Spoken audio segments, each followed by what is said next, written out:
Welcome to the Occult Rejects. In this episode, we got myself, obviously, and we got a couple other rejects with us today, and we even got Bennett joining us from Broadcasting Seeds.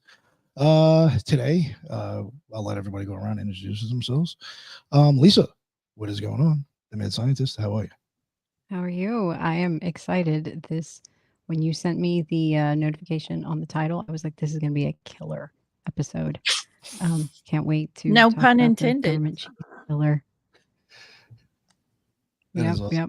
Pun totally intended. So I'm really looking forward. Julia usually brings the heat. I love when she covers, especially serial killers or whatever. It's always a fun ride. So thank you so much for having me on and inviting me on.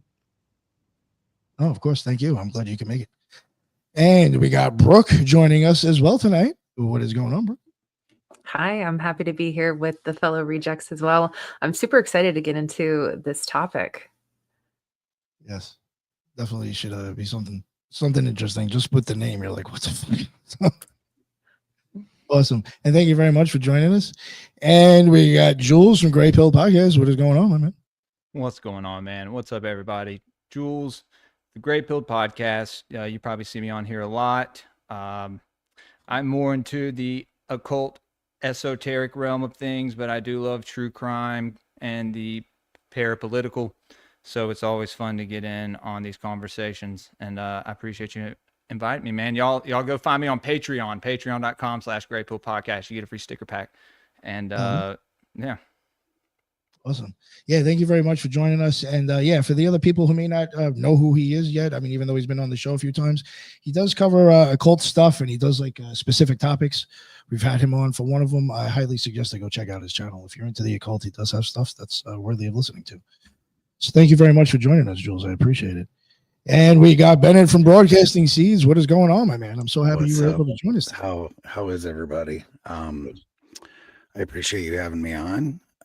Again, Bennett Tanton from Broadcasting Seeds, broadcastingseeds.com.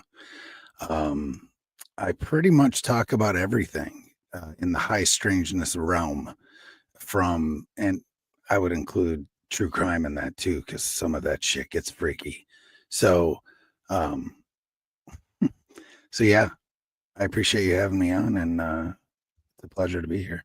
No, of course. No, thank you very much. I was just on your show recently. I had a blast, so I'm happy to have you on. It was a good time for sure. Oh, yeah. It was a good chat. Good chat. And finally, the guest of the hour and a half, Julia from Cosmic Beach. What is going on, Julia? Thank you. What's up, Nick? I'm so excited for this one. Thanks for having me on to present this. It's going to be a blast. And obviously, I've covered similar topics like this before on Occult Rejects as far as program serial killers and the like. But this one I found on my own. This one did not come from the Program to Kill book. But I feel like if David McGowan would have known about this guy, he would have been in the book, because damn, there is a lot of connections with this guy to the whole Program to Kill blueprint. And you'll kind of see that as the presentation moves along. But so you look at this, Bennett. First comment of the night, ASMR channel. They want you to read them bedtime stories. I mean, I don't believe them. I've always been told that I should be doing a bedtime stories with Uncle Bennett. So we have Jules over here. Sounds like fucking Matthew McConaughey and Bennett, who should be reading kids' bedtime stories, ghost bedtime stories. This is going to be this is going to be a really good show. I already have a feeling already. It was a dark and stormy night. That's not the first time I've heard that. I love it. But yeah, so obviously I want you guys to bust in if you have any questions or anything like that. Or if you, are you guys familiar with this guy at all? Randy Kraft, have you heard about him? Do you know what he did? Anything? I can't say I have. Yeah, Brooke, Bennett. Yeah, like legit. Part of it is because I was in the Marines, and he killed a whole bunch of Marines. So Oh, That's how I know. Well, when I Mhm. saw the topic for the show, I did research thinking we were going to be talking about the government cheese stores. So no, yeah, that's what I was hoping for too. That's I When made the didn't. thumbnail, it's like, yo, ChatGPT couldn't throw fucking cheese in the picture. Well, I always get pissed off because a lot like what's talked about in Program to Kill is how these guys get these like super bitchin' monikers like Green River Killer, Hillside Strangler, BTK, Mind Torture Kill, and they go down as like these mega villains in history's, deadliest crime and all that. They almost get like sensationalized and almost like they're a celebrity or something because they get these like the Zodiac Killer and shit like that. So Randy Kraft is actually known by many things. He's known as the Scorecard Killer and the Southern California Strangler, but I gave him my own moniker because I think obviously if you have a last name like Kraft and you are in the Army, I think Air Force, actually. He's in the Air Force. His last name is Kraft.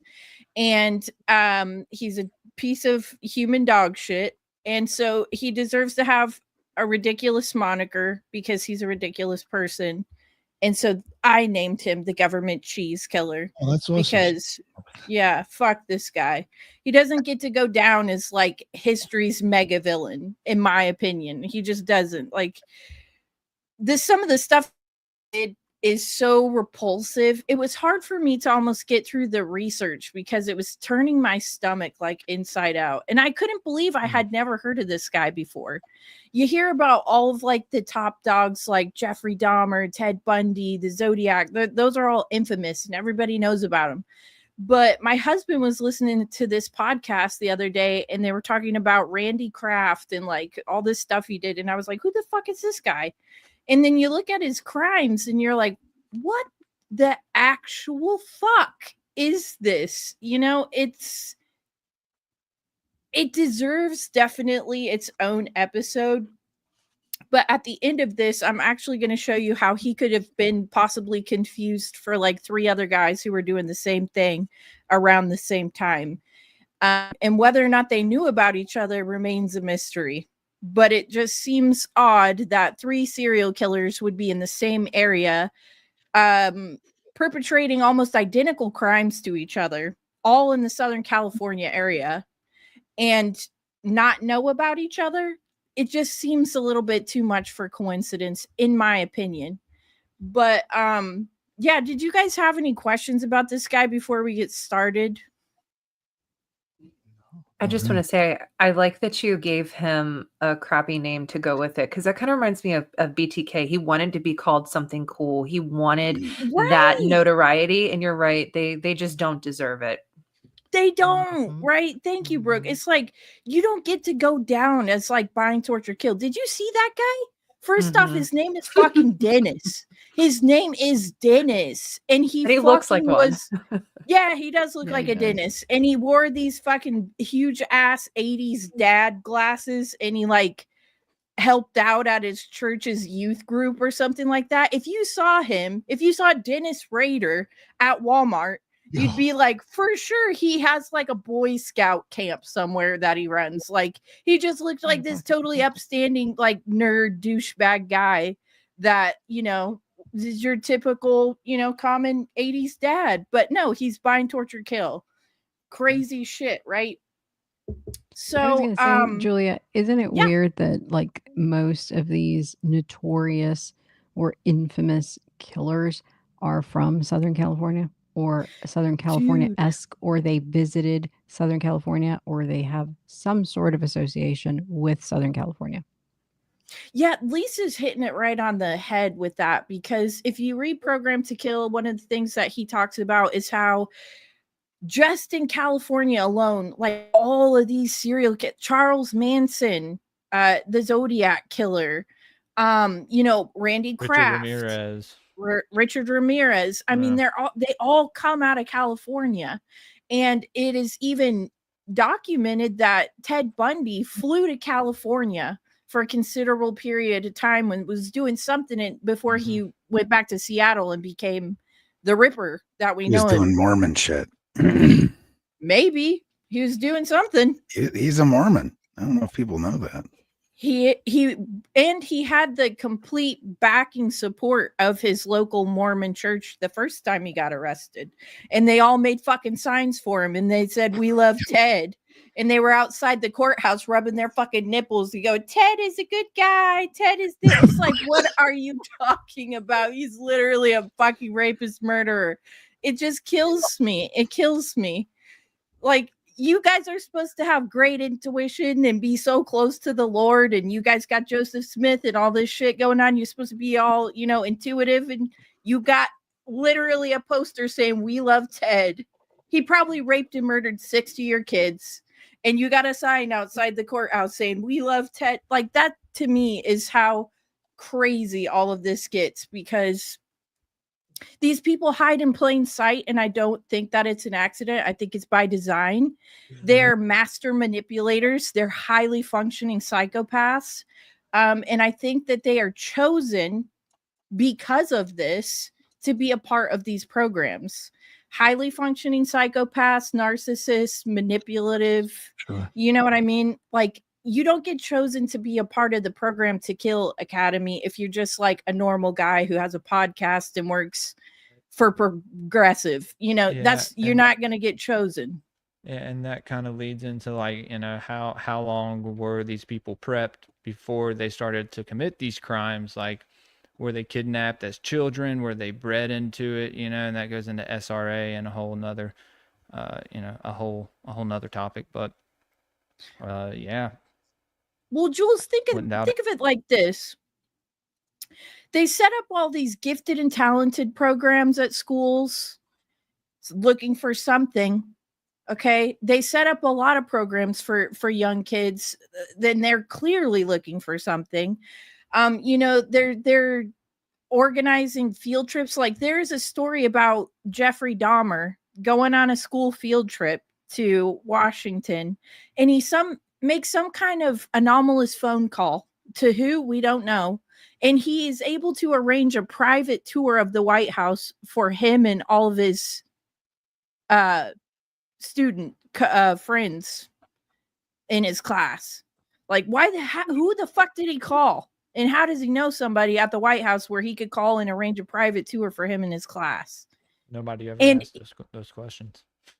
Well, the thing is like, all right, everybody knows about that. Everybody knows that Jeffrey Dahmer, oh, he's so funny. He made a phone call and he got this private tour at the White House. He's also said to be a highly functioning psychopath, a narcissist, manipulative. He was in the Army. I mean, it's like, I think that they find these kids at a young age, and I think that they're looking for these specific markers. And if you fit the, whatever it is, if you check all the boxes, you get to be a part of something like this. And most of the time, I think that they are programmed to either forget their crimes or to not even remember that they've been programmed at all. Kind of like Manchurian Candidates. It's like, they go out, they do this stuff, they come back, they don't even remember doing it, or they don't remember being programmed to do it. And, a lot of people will say, oh, not everything is CIA, not everything is, and that's true, but there is a blueprint actually that you can look for.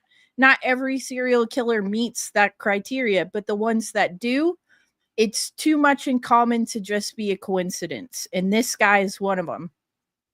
Just like Ted Bundy, Dahmer, they all fit this blueprint. And this guy, again, real quick, I just want to, sorry to interrupt you, but real quick before you go. And I know it's going off a little off topic, but like, you had mentioned somebody, he got to go to the White House. I mean, even when Gacy was in prison, he had, I forgot what you call it, but it's like when you just have one hole in golf that you just keep on trying to, get it in. He had one of those installed in the prison he was at. How the fuck do you get this done while you're in jail? He also had like McDonald's delivered to his fucking cell, and he had like civilian clothing delivered to him, and he had like all this stuff. He has a picture of him and the first lady just chilling. Yeah, he was close to the Carters. Like, yeah. He used to run a parade in his town. Yes. So he was a part of the JCs, which like trained young Impressed me men with to that. like. Yes, he was a part of the JC. I mean, that's what I'm talking about. If you look, because Ted Bundy was also involved in politics. And, you know, he was a Mormon. He was, you know, as Bennett was saying, he was really involved in his community.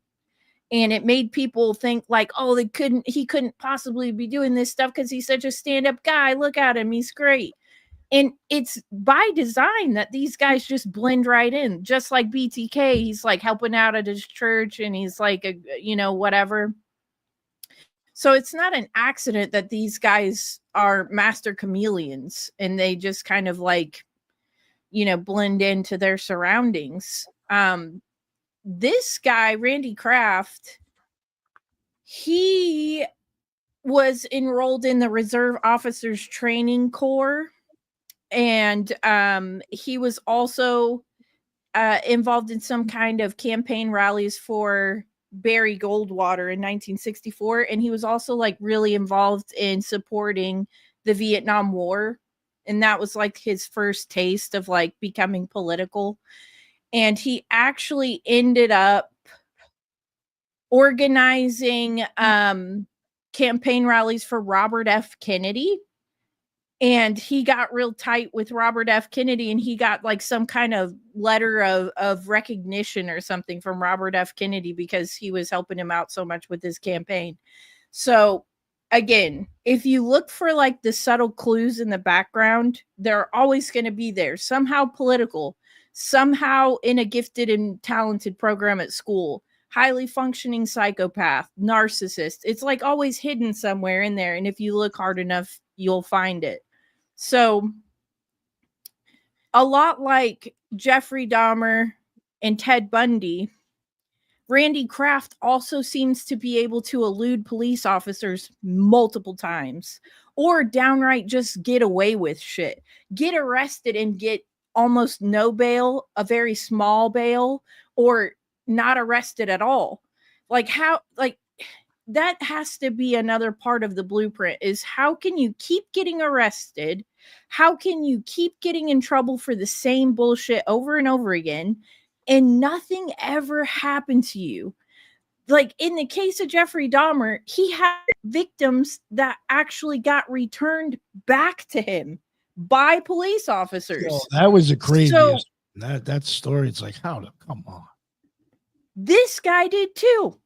Randy Kraft, police officers brought a victim who just said, that guy raped me in the asshole, beat me over the head, drugged me, molested me. He was in the hospital. They took him back to Randy Kraft's apartment, never filed any charges against him. He didn't even get a night in jail and just skirted on the whole thing.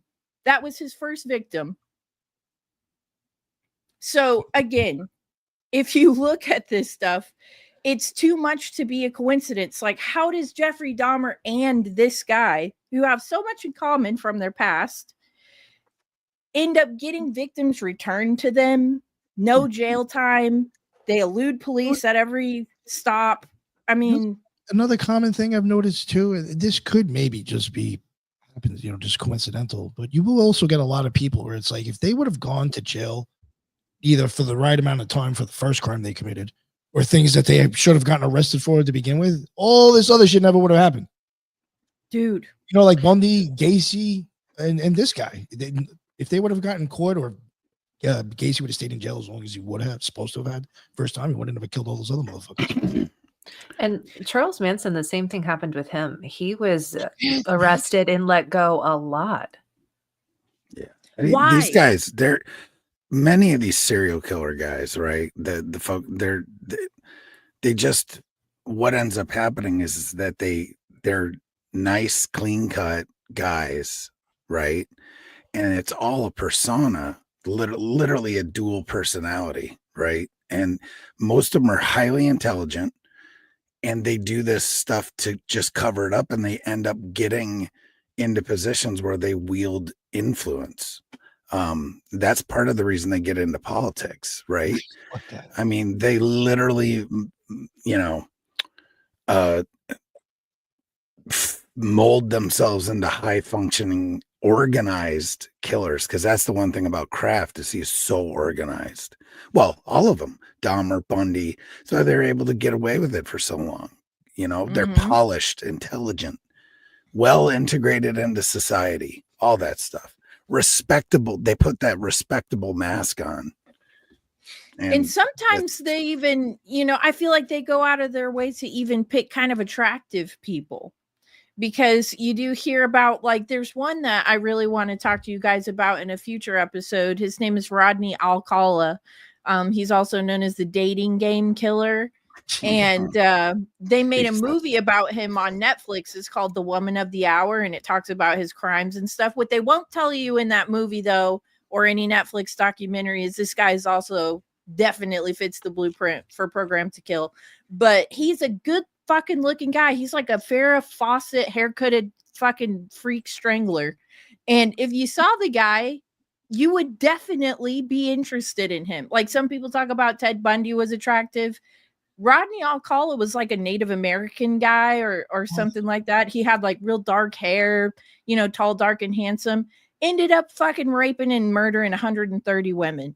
Like, that's, to me, it's like they go out of their way to like find attractive, extremely intelligent, manipulative psychopaths to be a part of this. You know, the only one.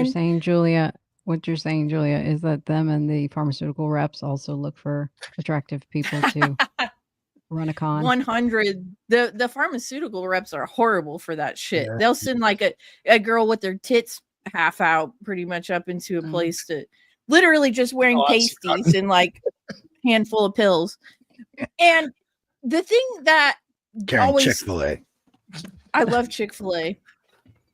The thing that I always say, though, is the one person I can think of that doesn't fit that stereotype would be John Wayne Gacy, because he was just a fat, gross motherfucker, just a nasty. He just looked like he like mopped floors at KFC. Like, you'd just see him and be like, gross. Yo, he did. You know, if I remember correctly, no joke, didn't he actually run KFCs before he started? He did. He did. And he requested KFC for his last meal. And it wasn't he like the inspiration too for Captain Spaulding? So kind of the same vibe. I'm pretty sure when Rob Zombie was crafting his character that he played on that influence. A big, fat, gross motherfucker. Yeah, because he worked as a clown. Yep. At kids' birthday parties. So and Captain Spaulding sells chicken at the exactly. gas station. Oh, that's funny. So when you were talking about how there's several, I think you'll probably get to it, but how they were all some other active serial killers in the area. I'm not sure if you watched the show Sandman or not. I did.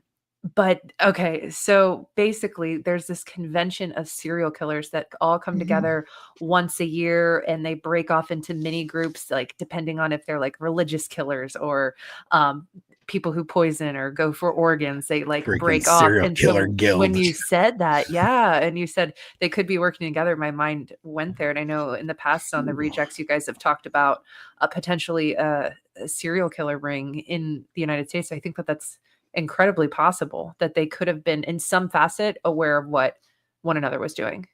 148 serial killers in California, Julia. That's what it was. That's too much. I mean, that's too much. And it's like Brooke was saying, actually, Nick, if maybe you were too high at the time, but maybe not. You could remember this. We actually covered the Sandman together in an episode called Netflix and Chill or something like that. I remember that. Yeah. Do you remember? And we talked about that serial killer convention because it was like pedophiles, serial killers, and they all just go to this one convention at a hotel and talk and exchange notes and like, you know, trade secrets and shit like that. And they put their heads together. But it seems to me, it's called Killicon, by the way. Just kidding. Killicon. Nice. No, Killicon. Killicon. I'm just kidding. It's a joke. Sorry. That'd be a good They did. I think in the show it was a cereal convention, but like the cereal you eat. Oh, Yeah, I was gonna yeah, say. Hilarious. I was sitting here thinking like they had some kind of a cover for it, but yeah, I can't remember. yeah, I it's couldn't like a remember Mount what it was. Shit, right? Yeah, And one of yeah. the They're all people cereal pulls up reps. and they're like, "Where's the Fruit Loops? Like, we don't see any cereal." Right. That's actually a really good show if anybody hasn't watched it. It's full of esoteric and occult symbolism, as Nick pointed out in the show we did together. But I do think they're aware of each other. I do think that some serial killers can just be random psychos that go nuts and just end up killing people. I'm not going to say all of them are programmed killers, but the ones that you find that are almost sensationalized to a degree of becoming a celebrity or something like that, or their crimes and their backgrounds are so similar to each other that you're like, what are the odds? Like, they had to have known about each other. They're like killing their victims in the same exact way. They live a couple blocks from each other. Like, how does this happen? You know? Don't they write letters to each other? I know that there have been a couple of people that Nick and I have covered that they were exchanging letters with each other. I think with Well, Rex fuck. Human, he was exchanging letters with BTK, wasn't he? Oh shit! See, yeah, they're having conversations. They were having conversations. They were freaking exchanging letters, and they said admiring that, each other. that is not uncommon for these convicted serial killers, that they will exchange letters with each other, When we covered fanboy that, each other, or whatever. Right. Lisa, do you remember when we covered that? I can't remember exactly what it matched, but I started taking like BTK and Yes. putting certain words through gematria, and like certain things were actually matching, like Oyster Bay or like the town, like the area where Yeah. fucking shit happened. I was like, yo, Yeah. is there some like weird like occult stuff going on here in the news? And it was BTK's daughter, and then the what was it? Not the Sunshine Killer, but the Smiley Killer. Not Smiley Face Killers, but Smiley the Smiley Face? Kill- I was, No, it was. I perked it up was, on that. It was Oh, the another process Smiley Happy Kill- face killer. Happy Face. Thank you. Happy face Happy killer. face I was gonna killer. say. His daughter, So, and then yeah. BTK's daughter came out and were in support of Rex Heuermann's family, as well as her daughter. And they were very vocal in protecting her and trying to provide some sort of support. Started up an entire GoFundMe. We kind of did a little bit of background on the daughter of Happy Face. She's wanted for theft. And Oh, so, yeah. she's a fucking Yeah, dirtbag. scam artist. I don't know if she's like wanted for that, Wow. but she has, I think, money crime history. Yeah, it was a something. money crime. We and it's not illegal. We used Intellis. We had a 2-week trial, and we threw her name in there, and that's what came up. It said that she's already committed crimes with money. And the only reason like we were even getting into that, and you know, we can get back to the topic, but like when it comes to true crime, Important. there is something, in my opinion, when you start looking at these, it's always the weird ones or the ones that make no sense and seem off the wall that everybody's got GoFundMe's going on. Mhm. Fucking grift. There's something going on. The people who are even involved in the crimes or possibly are even playing games with money. Who the fuck knows? But something's up. There's always these weird GoFundMe's going on. People I raising have- up 50 grand so I can go watch the Kohlberger trial. What the fuck you need 50 Yeah. grand to watch a trial for? I had a question for Julia. Do you think that there is like an A team, B team, first string, second string of serial 100. killers? Yeah, because Lisa, think about it like this. Not only could these be government programs that are broken up into subsects for like whatever, mixing business with pleasure, essentially, like gay guys. Obviously, you got like Jeffrey Dahmer, and then you got guys like Rodney Alcala and Ted Bundy. They're not gay, but they murder their victims in a really similar way. I think that they're also mixed up with magic in some way. Yeah. The ritualism behind the crimes, the areas in which they're perpetrating the crimes, Have you found the neighborhoods, any kind anything. of Sorry, have you found any kind of significance to the dates of the certain crimes? It's interesting to think about because I actually think a lot of they'll say like, oh, we found this body at this time and we found this body at this time. But there were so many active serial killers in and around the time Randy Kraft was ripping and running through dudes' buttholes during this time.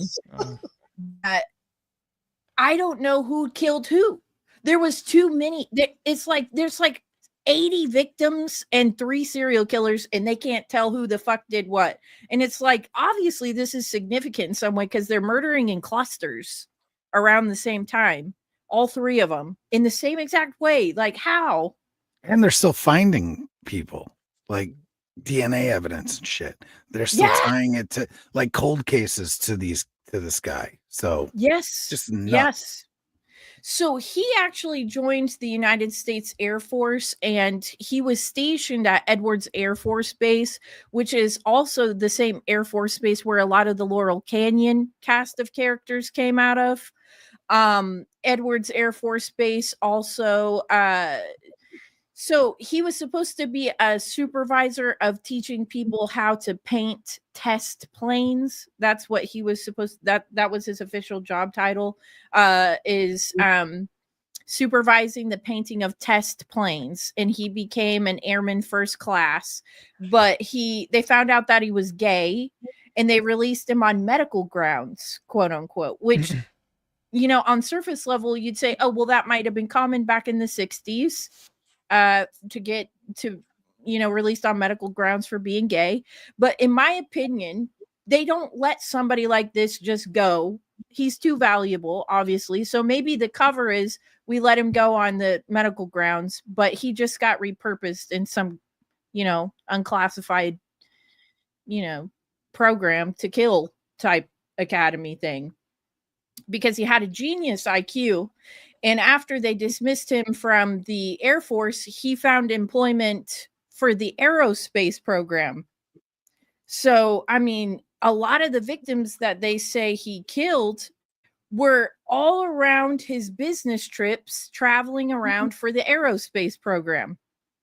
So, you know what I mean? It's like he didn't travel too far outside of the sus as fuck category as far as employment goes when he started killing all these guys. It's like, oh, you were in the Air Force, now you're working for the aerospace program, and every time you have a business trip, like 6 dudes get murdered in the area. Like, is that a coincidence? And then they find like pictures and DNA evidence later that would link him to the crimes. But That's his first interesting. victim, I wanted to say Oh, go real ahead. quick, Julia, I know it's kind of a between aerospace and NASA. I mean, there's a difference there, but I do find it interesting. Remember how I mentioned it to you, and it's something that I probably would like us to cover at some point. I mentioned it to some of us here. I'm covering it where I had started noticing, Lisa's even noticed it, other people have noticed it, that like, why is there always somebody in NASA popping up with all these new fucking true crimes? There's always a link to somebody's in fucking NASA. What's up with that? right. You know, and when you know, and again, I always say I think NASA is basically like a Nazi magical operation. So like, if I think that they're handing you shit and portraying it in a different way, and people are believing it, why would they not do that with other shit? They're obviously Absolutely. manipulators with the film and shit. You know, they make you believe whatever the fuck they throw on the screen. And it's like I said before, it has to be integrated with a magical aspect. It can't just be like, oh, the government program, you know, case closed, that's it. There's always like this weird magical aspect to it too, where it's like you said, they fake all this moon landing stuff, they fake all this space stuff, they lie to us constantly, right? And then there's just this aspect of like serial killers and weirdos working for them and shit like that. Like, okay, nothing to see here, I guess. Yeah, it's just something I noticed, you know, and I just find it weird. All right, sorry I interrupted for all that. Oh, I thought Lisa was about to say I was something. going to interrupt. You know what's interesting, Julie? You were talking about, because I was going to ask you what year did all this kind of start to, you know, transpire or whatever. What's interesting, I think you said somewhere around the 60s, and you know we've covered at length the 60s on this podcast. What's interesting is that you do have a lot of presence of certain ops or certain operations from the government occurring in bathhouses during the 60s, especially in California, especially in these big cities, especially in these cities where a lot of tech is happening. Tech back then was aeronautics, or space programs or government programs and stuff like that. So it's interesting that they would have this guy who was sexually active in the community, that he would, you know, be potentially. Has anyone looked at the victimology of like if his victims were involved in some sort of programs. They Or there like were mostly aeronautics or stuff. Marines. That's right. You said that. Sorry, my apologies. I Yes. think actually Bennett had mentioned it. He killed a fuck ton of Marines and other military men, actually. So it's kind of like I was saying before. They find people. It's like they mix business with pleasure. This guy's gay. He loves murdering assholes, and they got a lot of Marines they got to get rid of. Well, I think what it was is he like really tried to find. Well, they were always drunk or on drugs usually, or he drugged them, and that's what I without mean. them know. I mean, Yeah, even the way they caught him. dude, don't I'm not even gonna get me spoil it. I'm started not on gonna that. spoil it. Yeah, I That's was gonna say your I deal. got a whole fucking thing on how they caught him because damn. Sorry. But it was a No, Marine. Lisa, that was great. That was great. Question, because I did connect that they were mostly like military or Marines or something like that, and I like think he had a rage issue against like macho guys or more macho guys, kind of, and that was like his MO was like, this is who I fucking hate because they've ruined my life or whatever, and I am gonna take control and show the power over these bastards. I mean, it definitely could have been, and I will entertain that only if you'll entertain the possibility that these guys were like people that they wanted to get rid of. Yeah, absolutely. I was thinking that. I was going Okay. to bring that up. Maybe these are that is a good point though too, and I haven't thought of it. assassinations. Yeah. Yeah. You know what I mean? It's like we need to get rid of Private, Smith. Oh, 'Cause he send saw Randy Kraft something. over there. Yeah. Here's a he'll- list of these guys. Yeah. Yeah. Hey, we got yeah. some butts you can Make fuck. sure they don't make it till There's Christmas. a cleaner. Yeah, maybe. Right. It does yeah. make you wonder what sort of programs that they were involved in. That's also a Trafficking really children, good point. maybe. I don't know. Yeah, something. Yeah. Because it's like I said, his first victim got returned back to him. No charges were ever filed. The kid was like 13. He got raped. He got drugged. He got beaten. Nobody cared. So obviously there's something else going on here. But what I find interesting, and you guys need to, throw your 2 cents in, is the type of things that he did to his victims go beyond just killing a person. It's and if anybody in the live stream, whatever, if you're sensitive or you might just want to puss out now, because I'm going to just say all the details. Okay. He wouldn't just like sodomize a guy.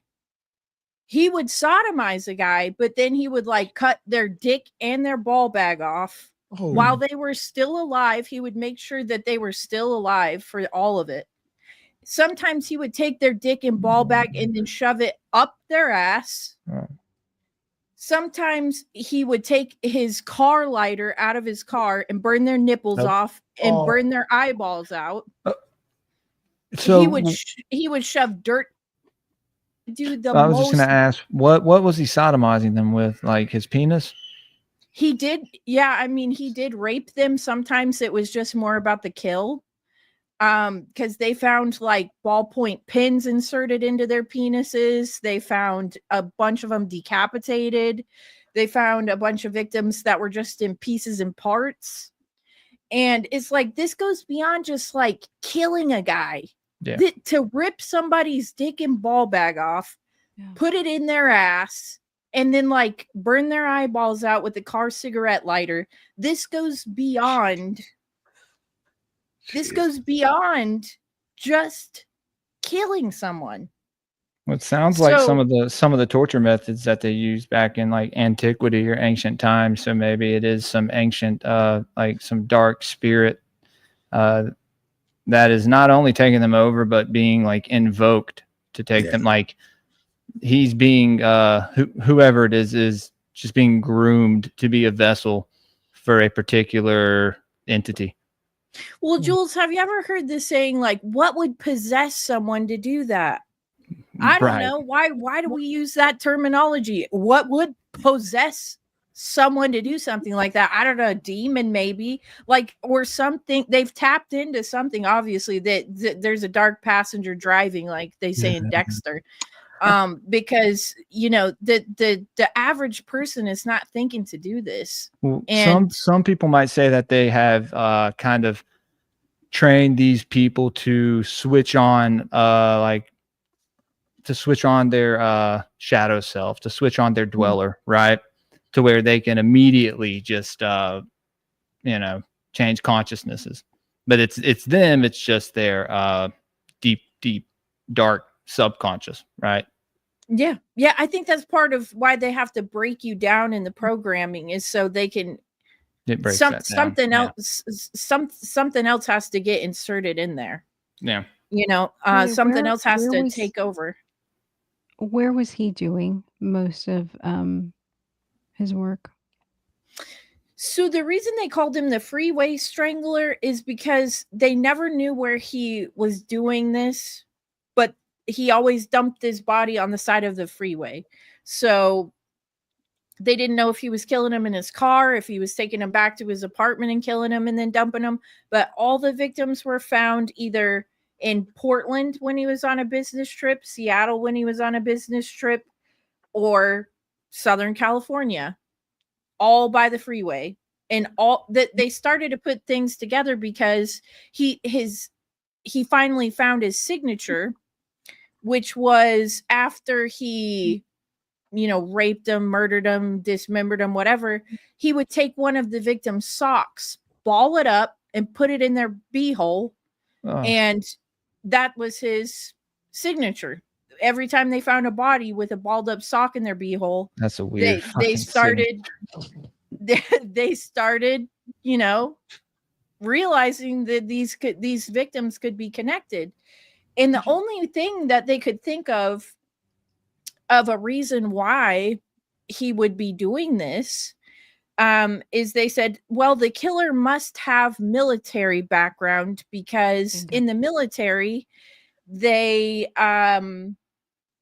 train you to shove socks up dead bodies' beeholes to prevent them from purging until you can get to the body or whatever. So what they surmised is that he was taking them, killing them somewhere else, putting the sock in the beehole to prevent purging until he could dump the body. Yeah. Well, the reason that comes to mind is that it's almost like, was he doing this for someone else? In that, were these experiments to see the level of pain and torture, and were these methods of potential interrogation to be used later in other operations? In that, yes, it looks like a serial killing. Yes, it looks like somebody is disturbed. Or was Randy contracted by the government to inflict these types of torture to measure the level of whatever depravity? Correct. And then now it's a data point, and you can feed it back to whomever contracted you as a way of saying, yeah, they break at this point, or if you do this, they'll do this, or what have you. And then like you said, the signature, Randy would be like, well, that was my calling card. I did that one. The other guy did the other one. I did this one. Right. Julia, I mean, it kind of goes hand in what she's saying. Kind of goes hand in hand with why they called him the scorecard killer. Mm-hmm. Yeah. Mm-hmm. Because he's checking boxes in a cryptic. Yeah. Very cryptic. Yeah. And that's how he was able to delineate who was who too. Right, because they found in his car when they busted him the scorecard with all the victims' names and like a little description. And it's kind of like what you were saying, Lisa, is he taking them somewhere else and doing this for God only knows what reason? And then he has to use this beehole sock because he's got to drive them then somewhere and dump the body. But the problem is, it's like he's supposed to be in charge of supervising people painting test airplanes. At what point did shoving a sock in somebody's beehole come up in the painting of the test planes training? Like, I'm not a rocket scientist here, but I would say if you're in charge of painting test planes, a sock in somebody's dead beehole is not going to come up. Another thing that I don't understand why they said this is they said that, well, the killer obviously has military background because not only is there a sock in the victim's beehole, but he would take tissue paper and he would shove it in the nostrils and down the throat, which is another thing I guess they do in the military because fluids come out and whatever after somebody dies. And it's like, again, when did the tissue paper nostril technique come up in the painting of the test planes? Can somebody explain that to me? Like, obviously, he has further training that we don't fucking know about. Obviously. I mean, I spent 10 years in the military and I never was trained to that shit. But Oh, this you is didn't get trained on the no beehole sock? beehole No, insertion no sock. beehole sock. I'm just saying. Come on, So Bennett. at the end of the day, I was at the gonna end ask. of the day, it could have been some Vietnam stuff. I mean, that's when this was happening. So it's like maybe that was training back then, but I've never heard Bennett, of it, I know ever. you're not trying to justify No. that bullshit. I'm just saying. No, I'm not trying to beehole justify. sock, I'm just the saying, holy beehole shit. sock.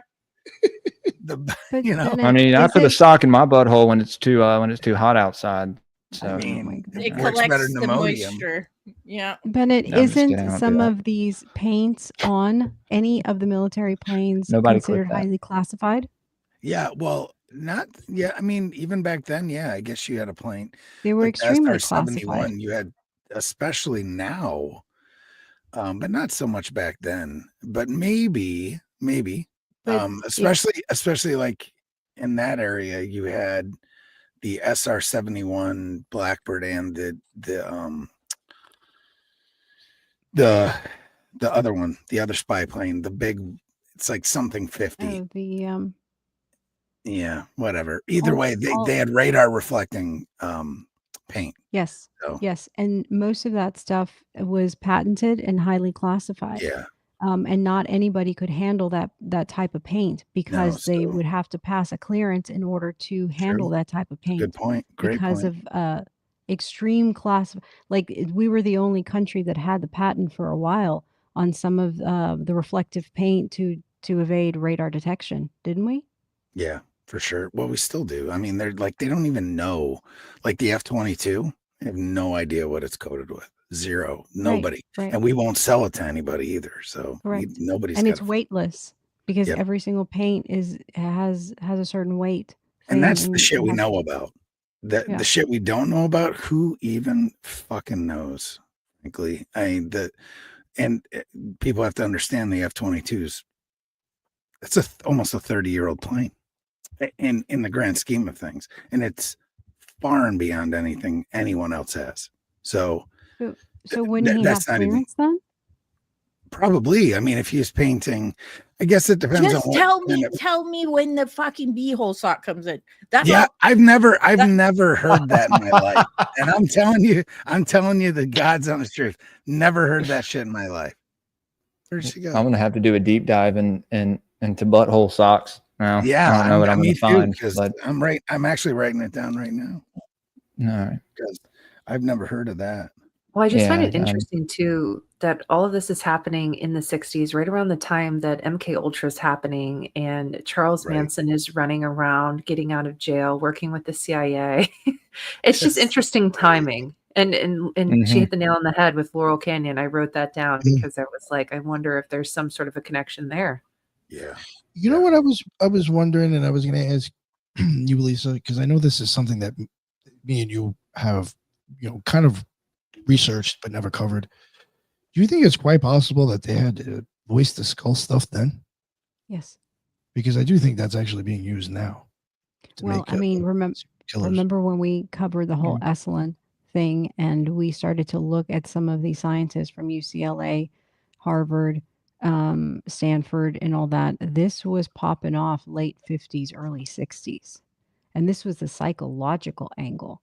This is the angle that we just know about. We didn't even touch upon any of the physiological, anatomical. We were just looking mainly at the psychological angle of some of these tests. And so, yes, it was right around the same time, all of it. 60s, late 60s, 70s were wild, especially with psychological stuff. The shit that they were doing to folks, shit that they were doing to prisoners. It was unbelievable. I mean, like, just heinous. And I think to your point, Lisa, they could be testing the capabilities of what's possible. Yes. You know, as far as mind control goes, and Yeah. taking people to their Well- breaking points and what they can invoke. Exactly. And I don't mean to keep going on this, but remember, we just brought the boys from Germany over, and they Yes. were doing all kinds of tests on twins, on pain. Most of what we know about pain response comes from these scientists. Yeah. Most of the stuff that we know about manipulating viruses, bacteria, and all kinds of infectious agents comes from these scientists.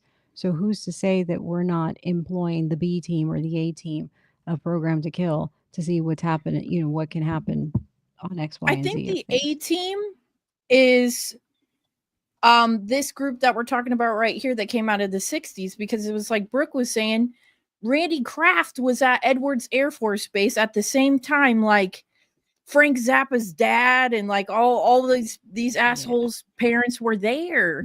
I mean, it's too much to be a coincidence. And then Charles Manson, like you were saying, I think the 60s, especially like with Randy Kraft and a couple others that I'm going to tie into at the end, that they were part of the A team, I would say, you know, and then they manufactured, based on their results with the first round, future generations of serial killers.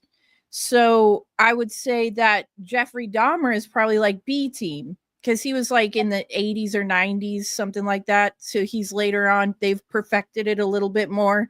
Now he's like got vats of acid in his apartment and cooking dudes' dicks off and like cannibalizing them and feeding them to his neighbors and shit. Like it just becomes more depraved as time goes on. It's like they gotta up the echelon to the next, you know, worst thing they can terrify people with.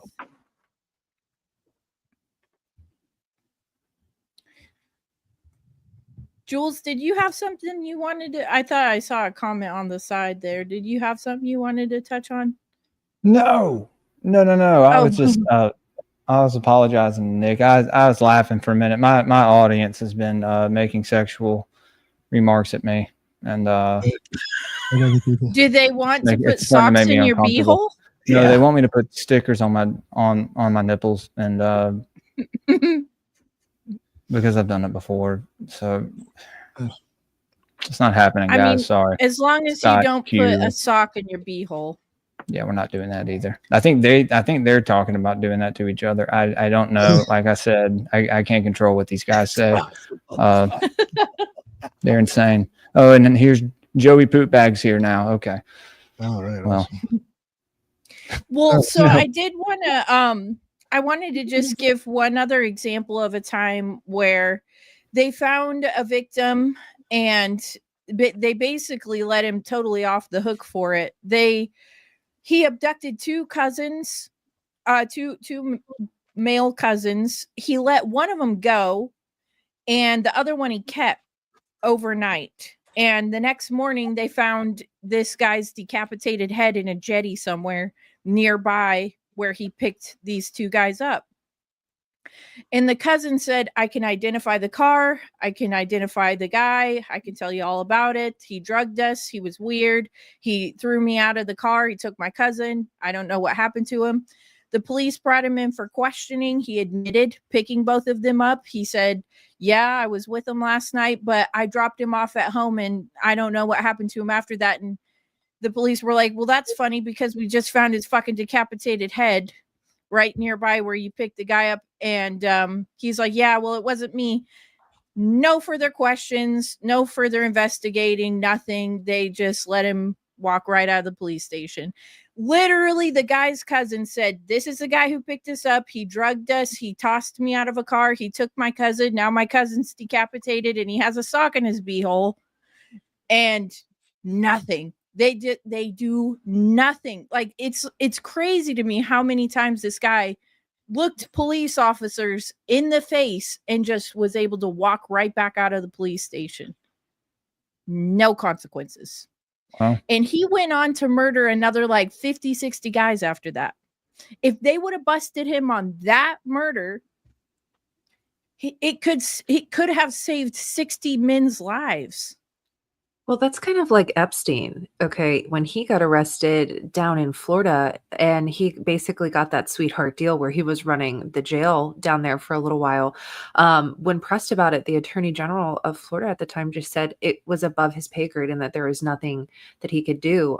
Because you're right, if he would have, like, take him for example, would have been busted then and gone to jail for the trafficking charges and the molestation charges, we may not have that giant black ring that we had today. So if he would have gotten the appropriate sentencing then, but I think that there are some high level people allowing these people to walk free. Absolutely.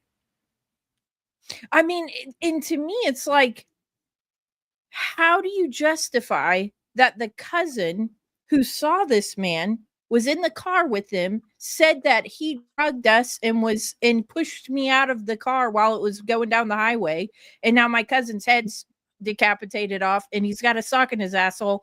Like, how the fuck do you justify and just letting him walk right out? Like, no investigating the car even to see if they can Right, find the yeah. drugs or the, like, nothing? You're gonna do nothing. Like, that's crazy to me. I mean, Yeah. Do you think it's just the cops being lazy, or do you think that they were told to maybe stand down? I think that just like in the case of Jeffrey Dahmer, when they said, hey, we're gonna, respond to this, whatever it was, that some ladies called the police and they said, there's a kid out in the street, he's got blood running down his asshole, he's got all this stuff wrong with him. The police show up, they say, hey, we're responding to this, complaint, whatever, about this boy being in the street with blood running out of his asshole. And then all of a sudden, as soon as they get to the scene, Jeffrey Dahmer's there and they're like, oh, well, this is just some gay guy stuff that we don't want any part of. Let's just take him back up to the apartment. They get into the apartment. He's got 2 dead people in his bedroom that have been filleted open with all their freaking lungs and everything out. Yeah. And the police officers, these are supposed to be highly trained police officers, right?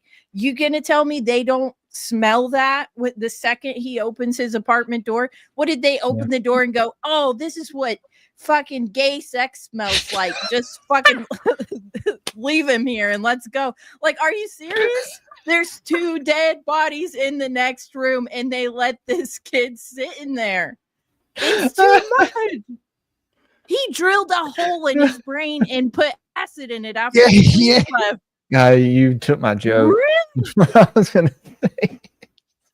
They were like that when they walk in the apartment, they were like, this is what dank asshole smells like. Let's just drop this kid off and go. Like, are you serious? As a trained police officer, you didn't suspect anything, you didn't smell anything, you didn't see anything, and you just let this kid who has blood running out of his asshole down his legs, all looped out with no clothes on, wandering around in the street. You took him back to the apartment and you left him there with Jeffrey fucking Dahmer. Yeah, it's so bizarre. It's too bizarre. So in my opinion, I think that they are told to leave it, drop it, get rid of it, cover it up, Right. act like you didn't see it. Yep. Move on. Yep. Maybe not the Mum's cops the word. themselves, but the cops themselves are told to leave it. Yeah, their chief or whoever. Yes. Yep. Yep. So in this particular instance with the guy who had his head decapitated, the order to release Randy Kraft came from the LA District Attorney's Office specifically. So, does that say anything for you? The orders came down straight from the LA District Attorney's Office to let Randy Kraft go. Wow. That's what I mean. There's just some high level players in these cases. Yeah. Yes. Yes. So he basically goes on ripping and running through dudes' buttholes for like 10 to 12 years. Nobody suspects him. He never gets caught, nothing. Until let's see here. I have it in my notes when he gets caught. I believe it was in the 80s. Bennett, do you remember? It was the 80s or it was for let's the see. When he gets busted. yeah, it was in here. I can give you the exact date. That's so many Here it goes. buttholes. Here it goes. 1983. May 1983. 14th, 1983. Yes. Okay. So May 14th, 1983, it says at 1:10 a.m. He's driving all erratically all over the place down the highway. He gets stopped by a police officer and they're like, hey, you need to get out of the vehicle. You're driving like shit. And they notice that he's drunk. They make him do a field sobriety test, which he fails because he's fucked up. And, he's just standing there waiting for the other police officer to inspect the vehicle because one police officer is giving him the field sobriety test. The other police officer is checking out the car. They go over to the passenger side of the car and they realize that there's another man in the vehicle. And, he's like trying to get the man to respond, poking him, talking to him, whatever. He's not responding. He removes the jacket from the man's lap to uncover that Randy actually wasn't driving erratically because he was drunk. He was driving erratically because he was in the middle of sawing this guy's pecker off. And this guy is dead as fuck. And, he's had all the things happen to him. All the Randy Kraft special has happened to this guy. Special. And they still do not arrest him for murder. They arrest him for driving under the influence, even though he has a whole dead guy in his passenger seat with his pecker halfway sawed off. Still does not get arrested for murder. He gets arrested for driving under the influence. Incredible. Not for having a halfway cut off pecker guy in the passenger seat of his car. Tell me that makes sense. Yeah. It was only after he was arrested for driving under the influence when they finished the investigation in his car where they found the scorecard book with the names of victims and they found several photographs that he had taken, much like Jeffrey Dahmer, of men posed in different sexual positions who were deceased. And they put all the puzzle pieces together. In my opinion, this is a case of he cooked his own goose. There was too much that was visible for them to try to save or salvage this guy. I think like at that point he was busted and they were gonna, he was gonna have to pay the piper. But he was able to get away with this forever long, and it's like, how do you respond to that? It's like the police officer stops you and it's like, you've been drinking tonight? No, officer, I'm actually just trying to saw this guy's pecker off. How about you? Like, at that point, you're fucked. You're done. You have a dead body in the car. You can't get out of it. So he did get the death penalty, but they were only able to get him on like, Bennett, do you remember 16. like 16? Okay, I was going to say a fraction of the actual number and they of have victims. him. I think they have him. I think it's 67. Possible 67. Even though there possible was victims. 61 in his book, so I don't know. Maybe he started making his book later or something. Well, and also because there were those 3 guys doing crimes all around the same time that were identical to Randy. It's like, did Randy kill 67 of them? Maybe just 61 and the other were from the other guy? Or it's like they had a hard time kind of pinning the shit on him because there was so much confusion around who was actually doing this shit. And he still has never admitted to anything. He still to this day swears that he's innocent. I actually want to talk about the 2 other serial killers who were ripping and running through dudes' buttholes around the same time. But before we do that, Nick, could you pull up a picture of this guy? Randy so Kraft? the listeners can see? Yeah, just want everybody to look into the eyes of the government cheese killer before we move on, because I'm telling you, this, whatever you've imagined in your head, he looks just like that. He looks like a little fucking pencil dick, Yeah, he does. fucking nasty looking at a little picture right now. motherfucker. Yeah. You got one. All right, hold on. Do you want me to pull it up? I got it. I think so. Here we go. Yes. He looks like a young Mr. Rooney from Ferris Bueller's Day Off. Shit. Yeah, the mustache he's got in his mugshot is serious. Yeah, so I just wanted everyone to look into the eyes of Randy Kraft, the government cheese anus killer, before we move on with the presentation, because look at this guy. He has like almost those dead shark eyes, though.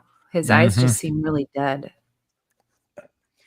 Yeah, and for me, the thing is, he looks kind of spindly almost, and it's like the kind of guys he was abducting, they almost have come to the conclusion that he would have had to have an accomplice, because at a lot of the crime scenes there were 2 pairs of footprints where the body was dumped.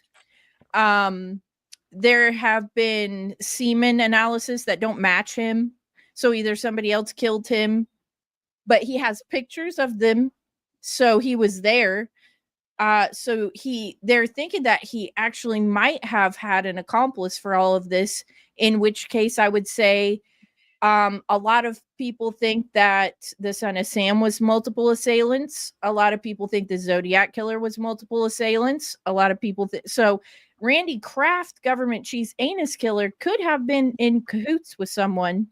And we may just never know about that, because it's all part of the program stuff. You're not supposed to know about that. You're not supposed to know about multiple assailants carrying this shit out. He could have been working with one of the other serial killers who got busted for doing these same crimes in and around the same area. It's like the Sandman. They met up, they had a fucking cheeseburger together, and they went and ripped and ran through a couple of dudes' beeholes and, called it a night. Like, this could be a real club that they're in. But I'll let you guys jump in and say whatever before I move on. What's up? Anybody got anything on that? I mean, he looks better than I expected, I guess. I don't know. After knowing what he's done, it's kind of that mental image. It looks like he I don't know. I snuff film all over his face. Sorry. Yeah. Yeah. I looked up something really quick. It said that his dad worked for Douglas Aerospace Company. His dad got him a job, obviously. So his dad was already involved in aeronautics of some sort. It's always the parent.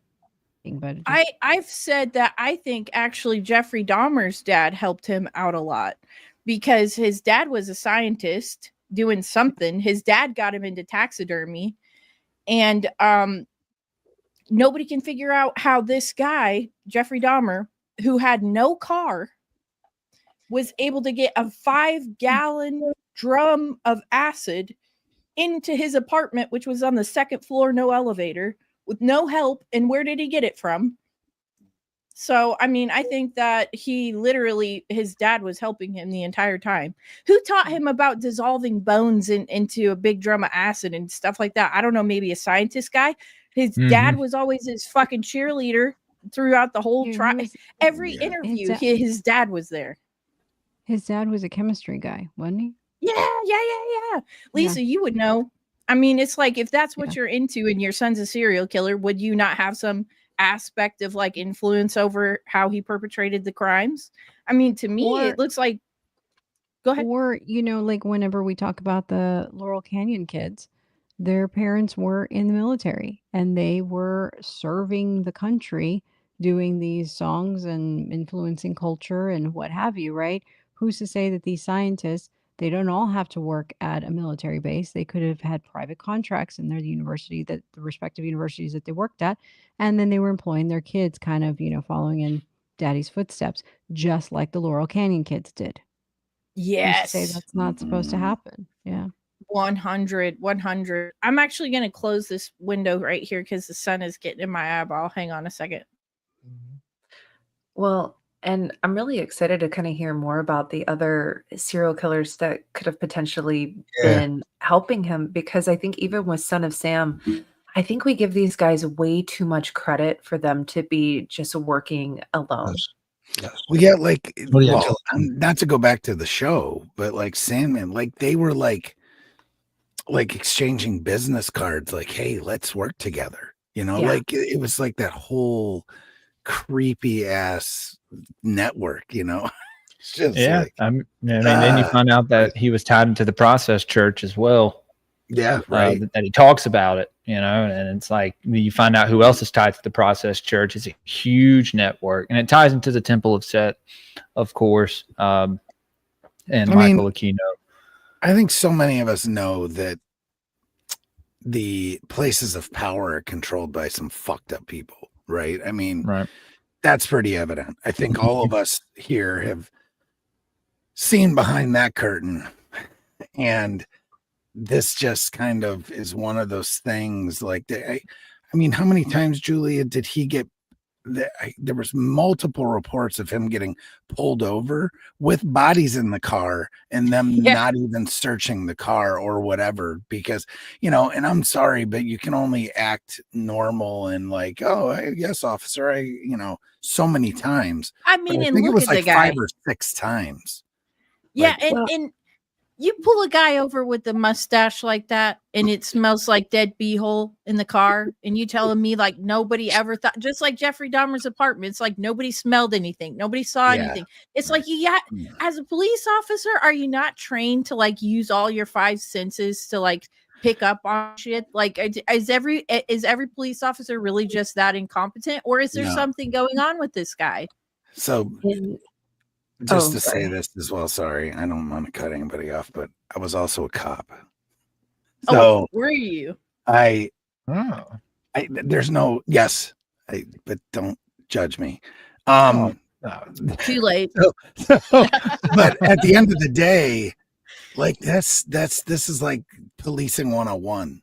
And again, do we give it a pass because it was like the 70s and it was just weird and everything dead was bodies fucking have weird, smelled but the exactly same from the beginning of time. That's what I'm saying, Bennett. It's like at some point this guy's car had to be a picture, because he used to carry like photographs of the dead people in his car with him. So did somebody see a picture? Glove compartment. Yeah. Like, what the fuck? Nobody saw anything. Nobody really. Fuck you, Doc. Well, I think that maybe as far as, having so many run-ins with police, like you said, you can only act normal so many times. But what if you're not going to go to jail? You're not going to be arrested. You have that confidence that you're going to be let out. Of course, you're going to be calm, cool, and collected, even when you have a decapitated corpse, because you're going to be out in 3 hours or 12 hours. They're not going to hold you. Because your buddy's the fear. ADA, right? Your buddy's the ADA on shift. That's or the whatever. thing. And that's why I think they were so brazen a lot of the time, especially Ted Bundy. I mean, he escaped from prison twice. He escaped from prison. It's like, this guy knows, like there's something up here. So the 2 other guys that were ripping and running through dudes' buttholes in and around the same time as Randy Kraft, the first guy's name, he was also known as the Freeway Killer, just like Randy Kraft. His name is Patrick Wayne Kearney. And I'm not sure if you guys have ever heard of this guy. But he's a prolific serial killer out of the 60s as well. That, just like Randy Kraft, was from Southern California.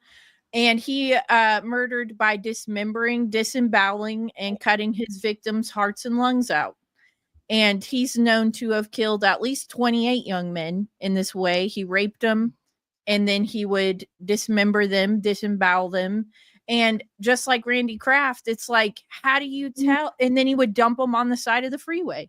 How do you tell who's doing what when you got 2 guys in Southern California who are both gay, ripping and running through young men in various ways. And you look at Patrick Kearney and it's like, okay, what are the other similarities? Patrick Kearney was in the Air Force, just like Randy Kraft.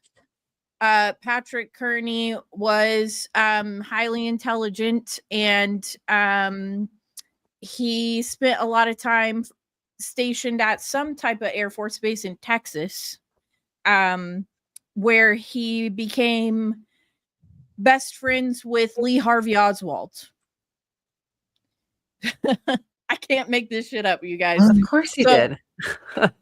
After Patrick Kearney joins the Air Force, he is sent to Dallas, Texas, and he befriends Lee Harvey Oswald, and they go to language school together. They become best friends, and he said that he drove Lee Harvey Oswald to the Mexican border and went to Mexico City with him on top secret operations, then returned to California to rip and run through dudes' buttholes with Randy Kraft, also in the Air Force, shoving socks up people's beeholes.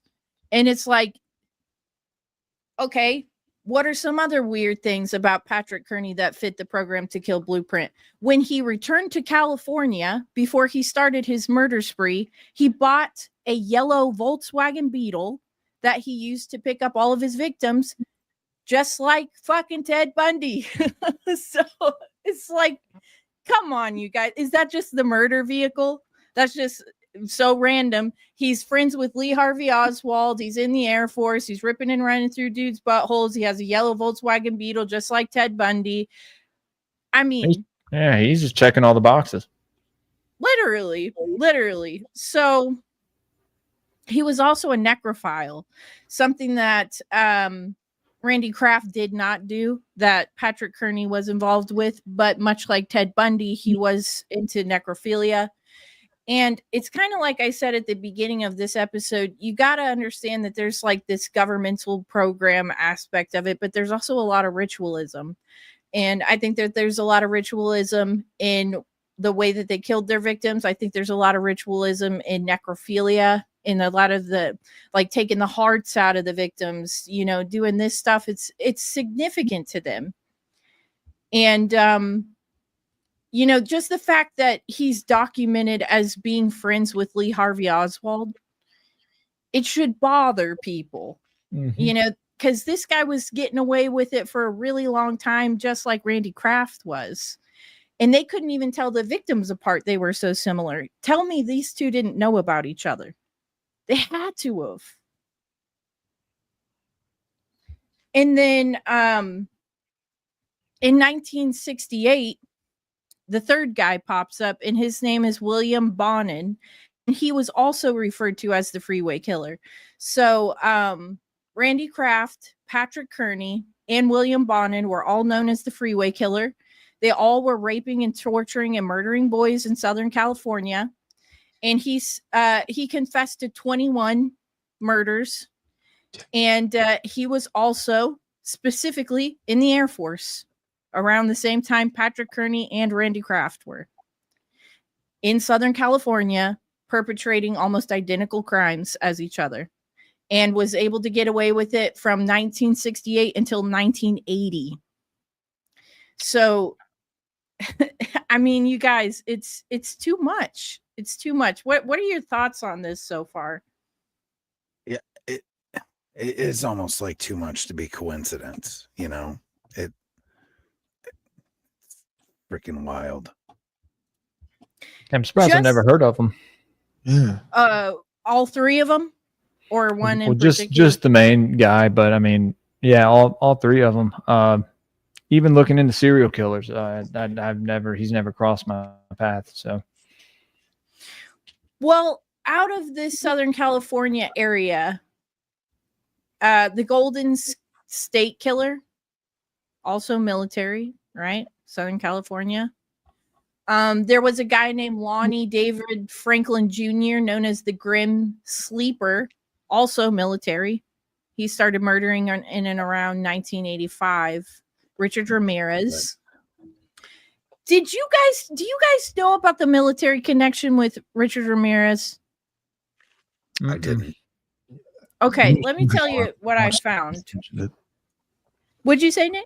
I know I've come across it somehow, but I don't remember what it is. So people don't actually relate Richard Ramirez as having military connections, but I found this interesting little article on him. And it says that at the age of 12, Richard Ramirez was taken under the wing of his older cousin named Mike Velez, who was a soldier in the U.S. Army who himself had become a serial killer and a rapist during his service in the Vietnam War.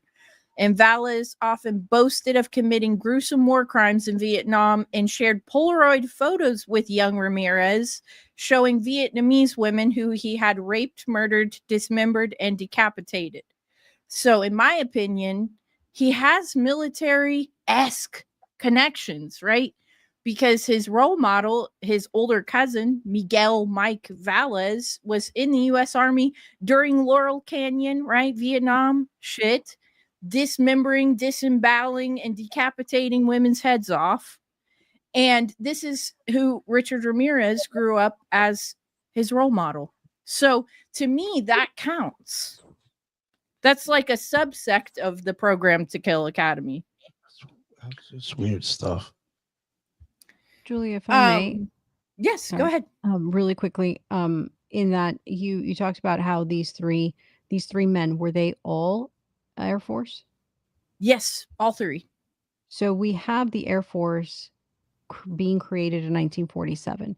It is an offshoot of the Navy. It's brand new, and they're doing a lot of testing. They're doing a lot of experimentation. A lot of the guys of some of Los Alamos, the Atomic Commission, and all that other stuff is kind of in this whole realm-esque of things. And if you hear about Los Alamos, you know it's not just looking for the splitting of the atom. They were doing all kinds of other stuff as well. And then you have the connection that you made with Lee Harvey Oswald. And I think Nick and I, kind of flirted with the idea of doing a show on this, because Lee Harvey Oswald has intense connections to have never left the military. He was always doing some sort of secret op with the military. He comes from a prominent family. He was also involved in the testing in a medical government contracted facility in New Orleans, where they developed a weapon to potentially kill Fidel Castro in the form of fast-acting cancer vaccine. He is very intimately related with that entire project, as too far that the girl he was dating at the time who was doing the experiment, they were dating. So he was there. So you have the Texas, Louisiana connection, you have the military connection, you have the experimentation, you have going down to Mexico, you have all of that. And then now you have these serial killers who were in the Air Force, and you're having the Air Force doing all kinds of testing. I don't know that you need any more connections. I'm with you, Lisa. 100. Yeah. I mean, you painted a beautiful picture of what I think even Brooke and Bennett and Jules would agree is this is definitely by design.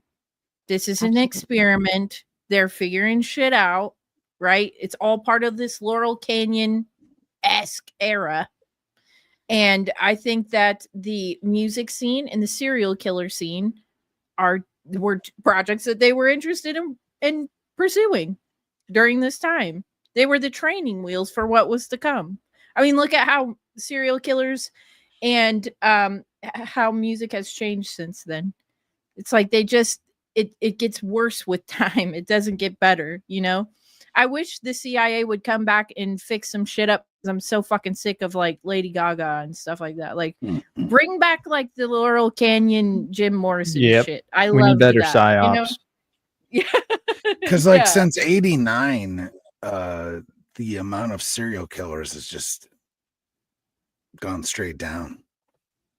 Oh God, yeah. I would love a renaissance of the not CIA. that they've gone away or anything. I'm just saying that it's way less since 1989. That seems to be the tipping year. So here's a question for you. So how many of these serial killers do you think are organic, and like just hypothetically, and how many are by design? Like if I had to put a percentage on it, Yeah. like, you know, I have in my lifetime, which I'm not old or any shit like that, but I've never met a serial killer. I've never known anyone who has met a serial killer. So it's like, it makes you wonder how many of them there actually are, or if the numbers are inflated. And how many of them are organic. So yeah, and have these strange connections, you know? They all seem to have these strange connections. And so it's kind of like, you know, does it just a natural, I mean, psychopaths obviously exist, but to go so far as to, you know, do what some of these guys do, it's just, I don't know. I mean, I want to say like go ahead. 10%. I don't know if you guys could agree with me, but maybe 10% are just random psychos that like murder their mom or some I'd shit say like 10% that. or less. Yeah. Yeah. Like Ed Kemper, did he have any ties to the military or anything? Or probably. Yeah. See, it seems like there is a lot, right, of folks tied to the military. Now, the one thing I am going to say about that is that you do have an exorbitant amount of psychopaths in the military, and they can go one of two ways. So it's just like, I'm sorry too, but the way the cops are, cops are just, their psychological profiles are right on that razor's edge of either you can either be a cop for good, or you can just be a fucking psychopath, right? Murderer, like the perfect criminal, right? So I'm not saying all cops, I'm saying a lot of them psychologically, especially you have those guys in the military, especially guys in special ops, who frankly, a lot of them are, and we all know who they are, that are there for not because they love God and country.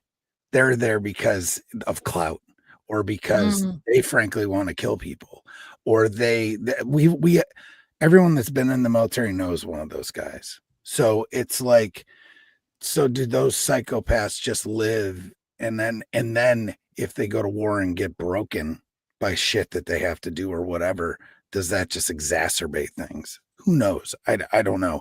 I'm just thinking of psychological trauma is a bullshit. crazy thing, man. Trauma is a crazy thing. Know, and so somebody with do that some being wild said, too, it also, maybe they do some bad shit, and then that opens the door for them to get corrupted by whoever or whatever, physical or non-physical entities, right? And, I mean, Doc brought it up in the thing. It sounds like, you know, terrestrial spirits sometimes. Like some of these things, like fuckers do some wicked shit and open some crazy fucking doors and let in some crazy stuff. I mean, because when you get bored in the military too, they just do dumb shit. It's teenagers doing dumb shit. Well, I think if you're highly functioning enough, and it's scouted out early enough, yes, that they will choose very young men to be, you know, used in unspecified capacities, inducted into the military. And so many of these people, and again, I'll say it, it was brought up in the chat, adults that were bullied as kids flexing now, like oh, we've got the power now. You see that a lot with police officers. You see that a lot with military folk, people in power, and then they just get addicted to that, right? So, I mean, to the point of murdering is what we're. Yeah, it's crazy. You know, it's crazy, and like because becoming I think a serial killer, or just it's possible. I still would say only 10% are the ones you're talking about, like maybe from a young age, or like, you know, a power trip or something. No, I'm like not that, even saying. I'm saying that there's an MO, right? Definitely of people that can be manipulated, and the folks and the people that we've been talking about, and that you've been alluding to the fact that they're controlled. That's how they recruit them anyway. because they can be molded and manipulated and twisted, and boom, there you go. Well, you know who else I think is like Psychopath that? for hire. I think cops, military, surgeons, and doctors. I think they. How many serial killers were doctors? You heard of that one doctor who was literally running around fucking murdering the shit out of people, I have one poisoning them? I have one in my hometown in Connecticut. He Dude, chippered his whole doctors are fucking family. horrible. He put his whole family through a wood chipper. There's been a few of them that were also just interested, and I found this interesting because of certain things. Like when it comes to the occult, you know, me and Lisa have covered, like, you know, there's books back in like the 1700s where people are drawing like detailed shit, and it's just like, how are you coming across that? And probably fucking cutting open dead bodies or whatever, you know, who knows what's going on. And like in the movie Like from Da Vinci. like in the movie From Hell, they show kind of like Freemasons cutting people open and looking at them and stuff in that Jack the Ripper movie. But like you know how many there has been a few serial killers, and I've just wondered, like, is this like some weird shit that's like common? And it maybe is the occult somehow involved in it, where they're very interested in cutting people open and seeing their insides. That's what I'm There's saying. been a few of them that even say that. Like the taking of the heart out, the taking of like Jack the Ripper, one of the very first serial killers to ever. By the way, definitely, if Programmed to Kill was around for that time period, the fucking Jack the Ripper would have been one of them, because I have heard that it was like Aleister Crowley. I've heard he was an with English lord. He was part of one of those bloodlines, and they just kind of let him out on the loose at night. And we're just like, he'll come back in the morning. I've also heard that he was acting on behalf of the one Petrova. What's her name? Blavatsky. Yes. Really? He was acting on her behalf because I heard it she was was actually more Blavatsky. popular. He was kind of doing these kind of these murders as these rituals in the field, and she was maybe doing the incantations and stuff behind the scenes. You know what I mean? Like she was the mind behind the murder. The magic, or If you look at the victims, there were certain victims that had missing body parts. Yeah, so female. It was almost like a stuff. Procurement. Were they making a Frankenstein? Yeah. Well, it was like uteruses, tits, weird stuff like that. They were removing that, like specifically. You can look it up right now. Maybe they were trying to make some weird homunculus or something. Yeah. You can look it up now on the internet if people want to check it out. Aleister Crowley blames Helena Blavatsky for Jack the Ripper murders. Yeah, that's what I'm saying, Nick. There's always an aspect of this that's magical to serial killing. Other people were doing it for like a ritual or some sort of shit. But when you look at like modern day serial killers, don't you get that same vibe? Like with Jeffrey, he said, I want to build an altar out of the bones. I want to build an altar with the skulls and the bones, and he was like, I'll paint it black, and I'm going to turn this guy's skull into a lamp and like do all this stuff with it. And then he said he couldn't get charged up to like go murder people unless he watched The Exorcist Part 3 or some shit like that. And like he would wear yellow contacts and he would do all this. It's like, to me, there's a lot of ritualism. But it's almost like, why does he need to get charged up? I thought you would, if you're a serial killer, you automatically just do it on the fly. I mean, like it's on drip, right? Like, you don't need to get charged up for it. Like he should be juiced up and ready to go at all times. Like you got, your to-do list, you got your honey-do list for the week, and you're like, crap, now I have to go do this.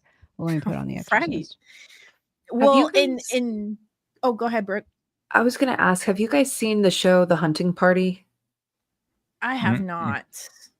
Okay, so when you were talking about, potentially some big players involved, basically the premise of the show is it's about serial killers who either go to jail or get caught, and they're supposedly say they get the death penalty or go to jail, but really they're taken to this black CIA site where they run Oh, fuck testing on off. them, and they're not really dead. And long story short, it ties back to the attorney general who's actually running this site, and they're running tests on these serial killers, and somebody like Fuck explodes you, this bro. silo and they all escape, and then it's Oh up to my this like God. CIA Black Ops team to go procure them all, because they want to test their empathy. They want to test to see if they can cure them or fix them, or Wow, they really thought harness it. outside the box on that one. Like, Yeah. I wonder where they got their fucking inspiration from. I don't. It's like, you know what I'm Yeah. saying? Like that's just real life stuff. Like Mhm. sometimes I watch a show and it's supposed to be like fantasy or whatever, and I'm like, dude, that's real. Like that Black Mirror shit. No, sorry, that's our reality right now. Like we're Yep. living in American Horror Story. This is all real. You know, Well, murderers, witches, revelation of the method. yeah, They all gotta of show it, us. They yeah. gotta show us what the fuck they're doing anyway. So Yeah. And actually I wanted to mention as one of the other serial killers that I want to talk about eventually with you guys is that dating game killer came out of Southern California as well in the 60s, also military background, and he was said to be he had like a genius IQ and shit. And he went on to study film under Roman Polanski. shocker. And he found his way onto the dating game show, one of the most popular shows on television back then. So you tell me there's not some type of connections with these fucking guys. The dating game killer murdered like 130 women. And he was friends with Roman Polanski. He's from Southern California. He was in the military, has a genius level IQ. He found his way onto the dating game show, and he won that round of the dating game. And it's like, that's why they made a movie about it on Netflix, because that girl refused to go out with him even after she picked him, because she said he gave me the creeps. That just goes to show you a woman's intuition. But that guy definitely checks all the boxes for Program to Kill. And Randy Kraft, didn't he have a really high IQ as well, like 129? Yeah. Don't they always Yeah. have a really high IQ? Most serial Usually. killers have I think- really high IQ.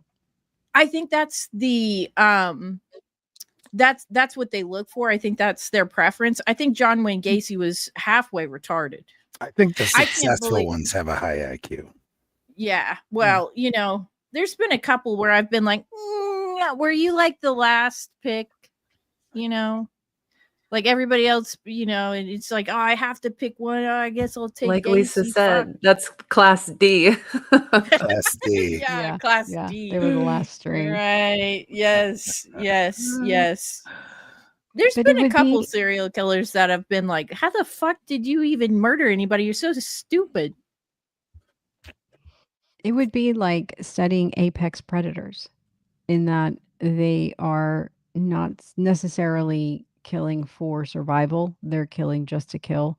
And the fact Mhm. that they are high IQ, that pretty much, I mean, I would think constitutes apex predation. Apex predators. Well, you know who else kind of fits this mold? I don't know if you guys have ever heard of him, but his name was Herb Baumeister. And he took a bunch of, he was gay serial killer that took a bunch of guys back to his house and said, you know, I'll give you some drinks and you can swim in my indoor swimming pool. And then he would drown him in the pool and do all kinds of weird stuff to him. William Ramsey actually talks about Herb Baumeister because he's another one that fits the Program to Kill model. And I'm pretty sure he has a military background. I'm not sure if he's from California. But he's said to be like genius level IQ type of guy. He was a family man, had kids. On the side was a gay serial killer.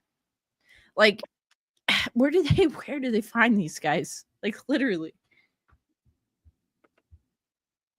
That's weird. It's crazy. Yeah.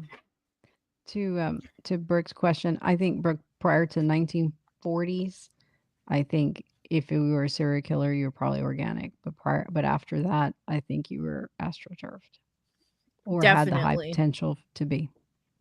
That's what I think. Well, so government cheese anus killer is still alive, actually. He's on death row. If you want to write him a letter, tell him you know, you tell him you listened to a rather interesting episode about him on a podcast and just wanted to know. You got to if reference he's a him as the CIA government cheese killer too. Yeah. I heard you were the government cheese anus killer. Please let me know if you are CIA or Manchurian candidate. Thank you. And we'll see before the Grim Reaper comes for him on death row if he ever fesses up. He still says he has no memory of his crimes. Yeah, I mean that to me is really interesting. If that's true, and he has no memory of doing any of that, it's like, what type of deprogramming shit are you on that you just don't remember? And he will stand by that he just doesn't remember any of it. So I find it crazy too that the most active period of serial killers in the U.S. is between 1970s and 1990s. Specifically, the 80s saw the highest number of active serial killers. Yeah, I mean, I think were they? Sorry. I think so. And some of the most well-known serial killers operated during peak period: Bundy, Dahmer, Ramirez, Gacy, Kemper, all these guys. Crazy. Don't forget Some research into a lady in there. Oh yeah, that's another one. The guy that like made lamps out of people's foreskins and shit. Ed Gein, yeah. They're supposed to be doing a Netflix documentary thing on that guy with the same guy that did Dahmer, Evan Peters. I think he's supposed to be playing Ed Gein in an upcoming. It's always like the ones that get sensationalized. Fucked. He is fucked, but in my opinion, that guy's psyche is gone. Like from him being on American Horror Story to portraying all the characters he did on there, then Dahmer, now this. Yeah, man, that guy's cooked. He probably is, but I just think there's got to be more to the story if they want to make a docuseries on Netflix about it. Just like the Menendez brothers, there's more to that story too. But I mean, it's crazy. Like the 70s, you had 300 individuals, active serial killers, right? Yeah. The 80s was 250. And then by the 2010s, you were down to 50. And that's, I mean, of course, these numbers are, what they think they know, right? But Bennett, but what a decline! That's insane. Like, I mean, it just shows like what was happening. I think exactly, and that's what I'm saying. They mastered it and they moved on. Yeah. I mean, 100. I think the 60s were the training wheels. The 80s were like, boom, now we really got it. And then it was like, okay, now that we've mastered this, let's move on to a new, bigger and better things. Shit, who knows? You could have gone to different countries too. Just saying. Right. That, and I think they've taken their sacrifices up to a whole new scale. There you go. Different methods. Different methods. Well done, coming in with the mass murder, the Sandy Hook and Columbine. They could have also diverted their attention to these weird cult scenes. We got Waco. After the 80s, things started to look a little bit different, but the body count didn't change. I was even going to say, I wonder if some of the serial killers have higher body counts near the end, but less of them. And also, we got into 2 giant wars. Oh, yes. Yep. Mm-hmm. Talk about body counts. I'm not saying our guys necessarily either. How much of it has gone online and you don't know? Yeah, right. Shit. Well, and we only know what the media tells us. So if it's not being reported, you wouldn't know unless you know where to look. But go ahead, Lisa. No, just real quick. Sorry, Julia. I'm sorry about interrupting you the whole entire episode. Just it's so exciting. The entire yeah. content is just so exciting. I I'm love sorry. hearing what you have to say, But- Lisa. Go ahead. But everything you said, how they all have military background, the commonality with the serial killers at this time frame all have commonality of being in the military. If we look at these mass murders, especially some of the people that are involved with big shootings and what have you, they all were under surveillance of FBI. Every single one of them. So there is a commonality with some of these signatures that there's a thread, right? So it's almost like it has the signature that you're looking for in these serial killers or these mass murderers probably is behind the payroll. You'll even see that thread run through the cults too. Oh, the FBI was watching. The FBI was watching. Yeah. Yeah. Yeah. Where are their pensions coming from? Yes. Oh, Lisa, definitely. I mean, you nailed it. Where is the money? And like, Yeah. some of the stuff. And the meds they're all Yeah. taking. Well, they Well, have a it's job, that and then and- a lot of these feds end up going missing later, or committing suicide, or it's I don't know, Yeah. uncanny. Well, and it's like, how do they, if you really look back in time, it's like, how did they sustain their lifestyle? Because Jeffrey Dahmer was supposed to have worked at like a chocolate factory during the day and like had all this money to buy 5-gallon drums of acid, power tools, rent for his apartment, and do all these. He's working part-time at a fucking chocolate factory. He's taking dudes out to bars every single night. He's got money for drugs. He's got money for alcohol. It's like The same thing with Columbine and all the guns at Columbine. It's like, how did those kids get those guns? You know what I mean? And all that ammo. No, it was given to them. It has to be, right? It's like, where are they getting the fucking funds? I don't know how truthful this is. I mean, I guess I'd have to ask somebody that was in the Vietnam War, but when you watch it portrayed on TV or in the movies, you see these people living in like mud huts, but yet they're like shooting helicopters down. How the fuck did you even get those weapons? Right. Someone gave Right? it to them. Obviously, if that's the case, somebody funded these people too. Who's funding? I mean, all you do is you drop off a crate of fucking shit. Somebody's gonna start touching with it and playing with it. You just have a helicopter, just drop it in the village. There you go, have fun. Right. Or I mean, it's like, do you guys ever remember Ted Bundy ever having a job ever? Like, did it ever say he worked part-time at Wendy's? He shined shoes at a train station. Like, did he ever have a fucking job ever? But he's able to buy train and plane tickets to Florida. He's able to live in multiple areas of the US, Florida, Oregon, Washington, Colorado. He's always on the move. He's always staying at luxury hotels and shit. Well, there's that abducting theory bitches. about It's him like, that he came from the family, that Bundy family, which is a well-known military. American Illuminati bloodline, so to say. Oh, yeah. I was gonna say Yeah. his dad was definitely military. So maybe he did come from that bloodline, and they were just well-to-do, but still getting funded.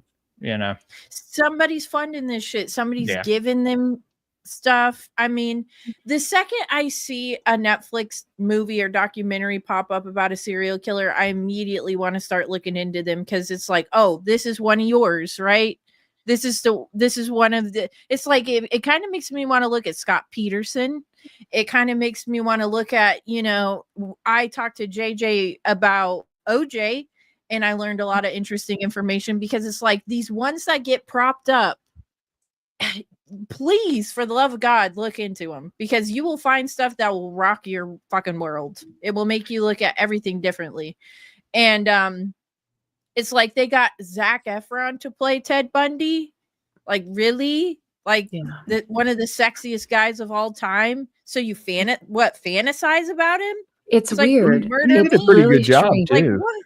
I did a pretty noticed good But job. that. it's like, there's like a sexualization to it, though, right? Like, why would you pick such a handsome man to put? And it was it Bundy supposed to be like handsome or whatever, like Not for like that Zac era or whatever, like he wouldn't know Zac Efron. You know, it was weird though. Like now, when you want to get into like the true crime and nowadays, you had like supposedly mad crazy chicks were going nuts for fucking the kid from Idaho 4, and it's like, yo, that dude was like fucking fucked up looking. Like, Well, he and I looked think There were people who said one of the Columbine was attractive. Am I wrong about that? Oh, it could God. just be like people who are attracted to sick fucks. And I think like we've What just it really means is that's just humanity's at that point right now. There's women who get off on sick. Right. and it's just we've become so desensitized. And I think I used to be really big into the true crime. I used to love listening to true crime podcasts. And I think I just got to this point where I'm like, I just can't consume it as much anymore, looking into such a dark psyche like that. And it's like, you're right. All of these crime shows are so mass produced. These documentaries, and people like drool over it and fiend over it. And it's kind of, I've gotten to a point now where I'm kind of disgusted by it. Like how people get so excited over I know who you're talking about, the guy who killed his family. I think, can't remember his name, and then he had that girlfriend on the side and he literally killed his baby girls in the oil fields. Chris Watts or something. Chris Watts. He's another one of Yeah. those It's guys Chris that Watts, yeah. women go crazy over. And I just think that the way that true crime is pushed out in this murder and just all this it's just gross how It's much almost like when you started, put. Julie. They idolize it. It yes, Yeah. it idolizes it, and to me, like I'm with Brooke because Kraft I keys, used fuckers. to I used to watch the crime shows. I used to listen to Crime Junkies podcast. I used to listen to there was a girl that I used to follow on YouTube that would do her makeup and like talk about serial killers and shit. She was real cute. But the problem is like, and I don't want to sound like I'm better than anyone, but it's like you're not giving people the full truth when you talk about this stuff if you're not going to mention that these are most likely by design murderers who have been turned against their own people and created by secret military programs. I mean, it's like you're sensationalizing the death part and the murder part and the killer part, but you're not talking about where they came from or why they even exist. Because until like the 60s, nobody was worried about, hey, did you make sure the front door is locked? We don't want fucking Richard Ramirez to come in here and rape grandma. Like, nobody was talking about that. So, I mean, if you're going to get into the true crime, you have to back it up with where it potentially came from, the whole serial killer movement. Much like the Laurel Canyon, it's a setup. And, we've fallen for it totally. Yeah. And how much money it has generated as a genre. Yes. Yeah. Just the books. Yes. the author, and energy. Oh, Mhm. energy. Yeah. There's I've even mentioned this with That's mainly what it's about. with Lisa, just talking about the podcast in general, just like sometimes like either the show not going through so much growing pains, but maybe like me deciding like what do I really want to do? What do I enjoy doing? And I had said at one point, even with the true crime, I said it's almost like uncomfortable because it's like you are kind of like pimping out like real fucked up shit. And When like is the at next one one? point, yeah, and I was like, and at one point, like when the show first started, that was a different co-host that I had, and they were very much geared to like always covering pedophilia shit. Very like hashtag save the children type dude.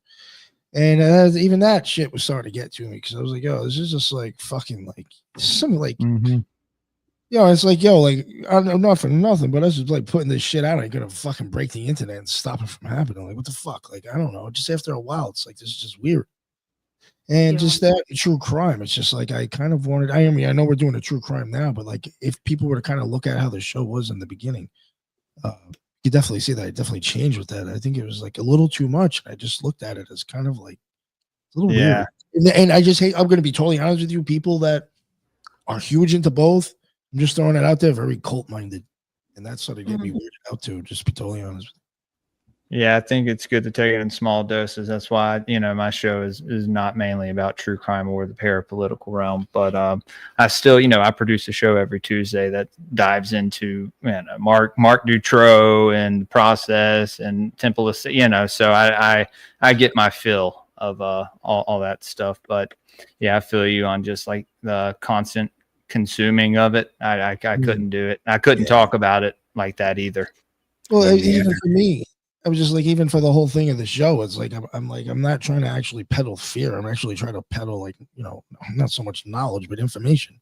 And it's like all I'm doing is just handing fear and hate to my listeners when I cover that stuff over and over and over again. For me, I think the problem with presenting it in certain ways is that it's like Nick is and Jules was saying, it can almost drain you to a certain degree if you present it in certain ways. Yeah. I like to present it in a way that I would feel like is more empowering to the listener. Like, can you believe they've read?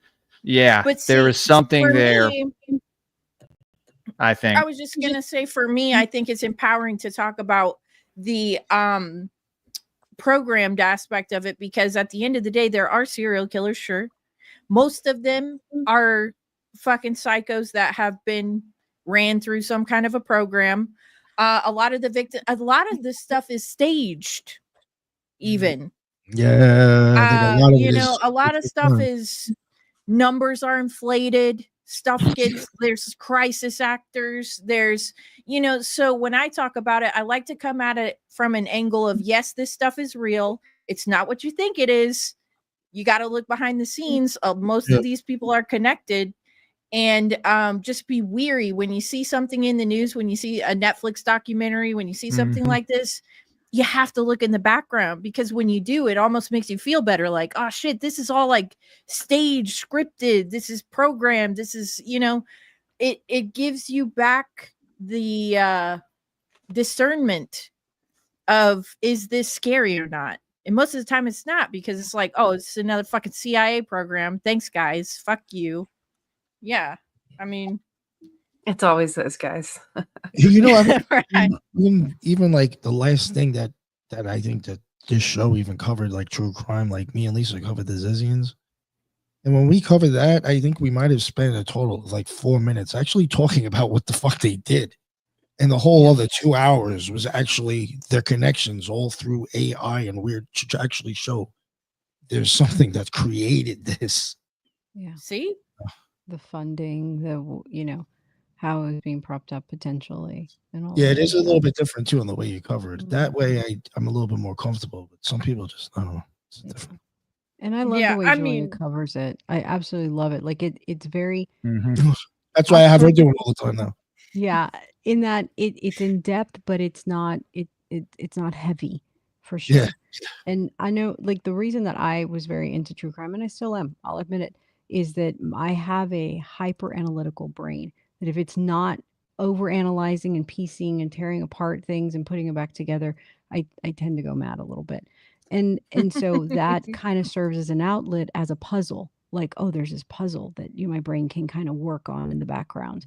But then when we started covering the smiley face killers and seeing how all of it was contrived, and how multiple areas where there were coroners or medical examiners not even investigating the case, I was like, this isn't even a real investigation. You start to lose, my brain started to lose the ability to want to piece it all together, because the evidence that was being presented was manufactured almost. So yeah, it definitely everything you said, Julia, 100% agree.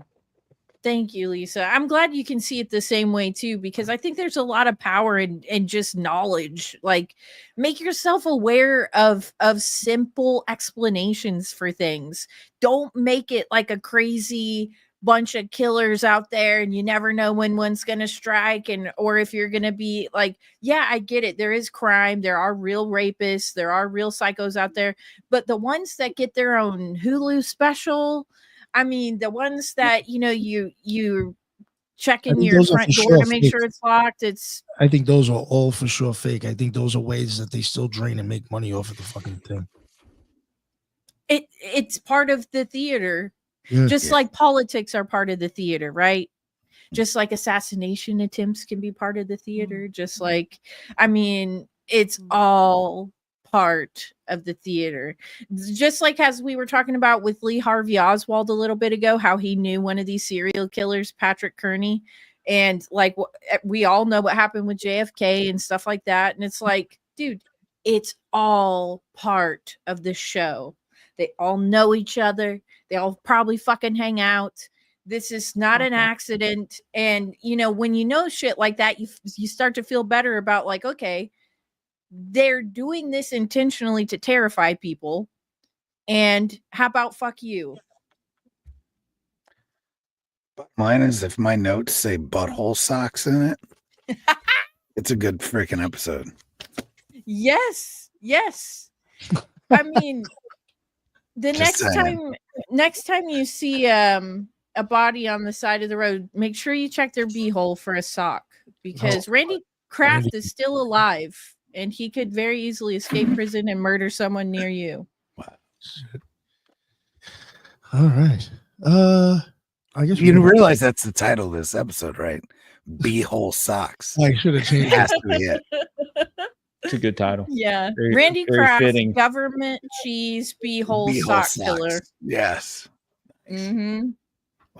Oh damn. All right. Well, thank you very much, Julia. That was awesome as usual. That's why I always love having you on for these. Let everybody know where they can find all your amazing stuff again, please. Thanks, Nick. And thanks. I absolutely loved tonight's show and everybody that was a part of the conversation. Matthew McConaughey, Bennett with his ASMR voice, Brooke, amazing, Lisa, always insightful, loved every minute of it. I have my own show. It's called Cosmic Peach Podcast, and it's available wherever you listen to podcasts. And I am an Occult Reject part-time. Have a show once a week on the Cult of Conspiracy that you can check out on Saturdays. And yeah, I just I like having a good time working with people, having these type of conversations. It's fun and entertaining, but also informational. And thanks for having me. Definitely. No, thank you for presenting it. I appreciate it. You know what? I'll let the other rejects real quick plug themselves as well. We'll go with Jules real quick. Let everybody know where they can find you. Guys, another banger of a show. Nick, I appreciate you making me a part of this panel. Hopefully I can come on for more. Yes. Guys, y'all can find me on Twitter, X, whatever, at Graypilled Pod, Instagram, Graypilled_podcast. I'm on Rumble, YouTube, Spotify, Apple Podcasts, all that good stuff. Locals and Patreon. You can support me over there. Get a free sticker pack. All the Elohim etymologies go there. They drop there for a week before they're released to the public. We do esoteric book reviews every Saturday morning with Subliminal Messenger. Now Season of the Rat is joining us, and those are Patreon exclusive, as well as the Twin Peaks watch party that we are doing right now, which may commence tonight. If not, here in the next couple nights, I will let y'all know. But yeah, patreon.com/Graypill Podcast. And we got Nephilim Death Squad coming on tomorrow at 1:30 Central, everyone. So y'all tune in. And then I think Friday night, Nick, I think we're going on with Sunday Night Secret Society, Hank and Chef. So it's going to be a banger of a swap cast. We'll have a bunch of people in there, so y'all come hang out for that as well. And go check out our episode of Already Dead last night, if you haven't yet. Another banger. So Awesome. Appreciate you guys. It's an awesome show. Thank you very much for joining us, Jules. Appreciate it. And Bennett, sir. So thanks for having me on, guys. It was great. It was so much fun. Beeholes and all.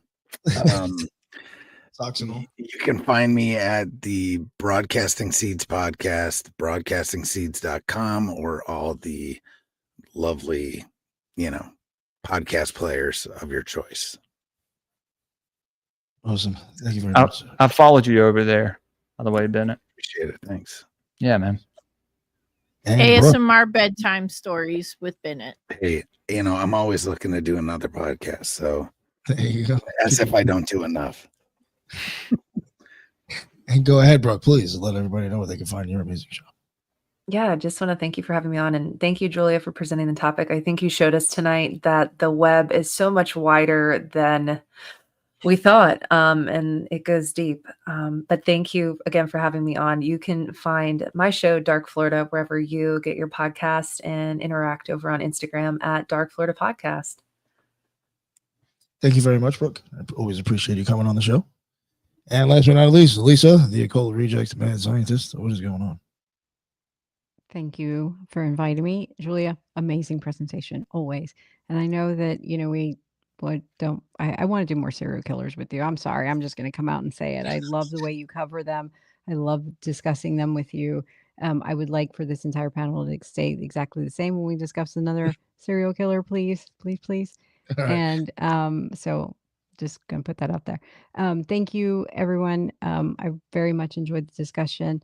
And the only thing I would like to plug is the occultresearchinstitute.org, where some of the rejects have contributed in a literary form content to things that have been discussed on the podcast or not, but it supplies a lot of information, esoteric, exoteric, what have you. But please check us out there on occultresearchinstitute.org. Awesome. Thank you very much, Lisa.